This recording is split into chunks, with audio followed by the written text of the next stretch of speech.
महज एक जमीन का टुकड़ा नहीं है, यह पश्चिमी राजस्थान के लोगों के लिए संस्कृति, इतिहास और पर्यावरण संरक्षण की बेहद साझा विरासत है, जिसे यहाँ के पुरखों ने हजारों वर्षों तक अपने खून पसीने से सींचा है। यह वही धरती है जैसे बचाने के लिए कभी सिर कटे तो कभी पीढ़ियां उजड़ गई, लेकिन ओरन बचा रहा।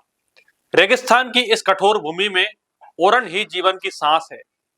यहीं से पशुओं को चारा मिलता है, नाड़ियों में पानी टिकता है और पर्यावरण में संतुलन बना रहता है और लोक आस्था जीवित रहती है। ओरन सिर्फ पेड़ों और जमीन का नाम नहीं है, यह लोक देवताओं की आस्था, पशुपालकों की रोजी और आने वाली पीढ़ियों की सुरक्षा कवच है। लेकिन आज हालात बदलते नजर आ रहे हैं। कंपनी राज के इस दौर में सरकार ओरन जैसी पवित्र और सामुदायिक जमीनों को कौड़ियों के भाव कॉरपोरेट्स को सौंपने की तैयारी में दिख रही है। जिन जमीनों को समाज ने सहेजा, आज वही जमीनें फाइलों में अलॉटमेंट बनकर बिकने को तैयार हैं। पर साहब, ये लड़ाकों की धरती है। यहाँ के लोग इतनी आसानी से अपनी जमीन, अपनी विरासत और अपने भविष्य को बर्बाद होते नहीं देख सकते। इसी संघर्ष की मिसाल है ओरन यात्रा। पिछले 15 दिनों से ओरन प्रेमी तनोट माता की पावन धरा से लेकर राजधानी जयपुर तक पैदल यात्रा निकाल रहे हैं। सड़क से संसद तक अपनी आवाज बुलंद कर रहे हैं।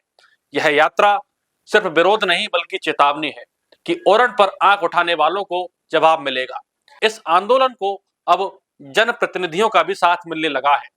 आज जैसलमेर विधायक छोटू सिंह भाटी ने विधानसभा में ओरन के मुद्दे पर अपनी ही सरकार के खिलाफ बेबाकी से बोला। उन्होंने बिना किसी लाग लपेट के साफ कहा, अगर किसी ऐसी जमीन को अलॉट कर दिया गया है जो ओरन की है, आगौर की है या नाडियों की है, तो उसे तुरंत प्रभाव से निरस्त किया जाए। साथ ही जमीन अलॉटमेंट की एक स्पष्ट और पारदर्शी नीति बनाई जाए। विधायक भाटी के प्रयासों का नतीजा यह रहा कि 4 दिन पहले ही 17,000 बीघे जमीन को ओरन के रूप में राजस्व रिकॉर्ड में दर्ज करवाया गया। यह एक अहम शुरुआत है, लेकिन सच्चाई भी उतनी ही कड़वी है, क्योंकि जिस इलाके में करीब 25 लाख बीघा ओरन भूमि मौजूद है, वहां 17,000 बीघा दर्ज होना ऊंट के मुंह में जीरे के बराबर है।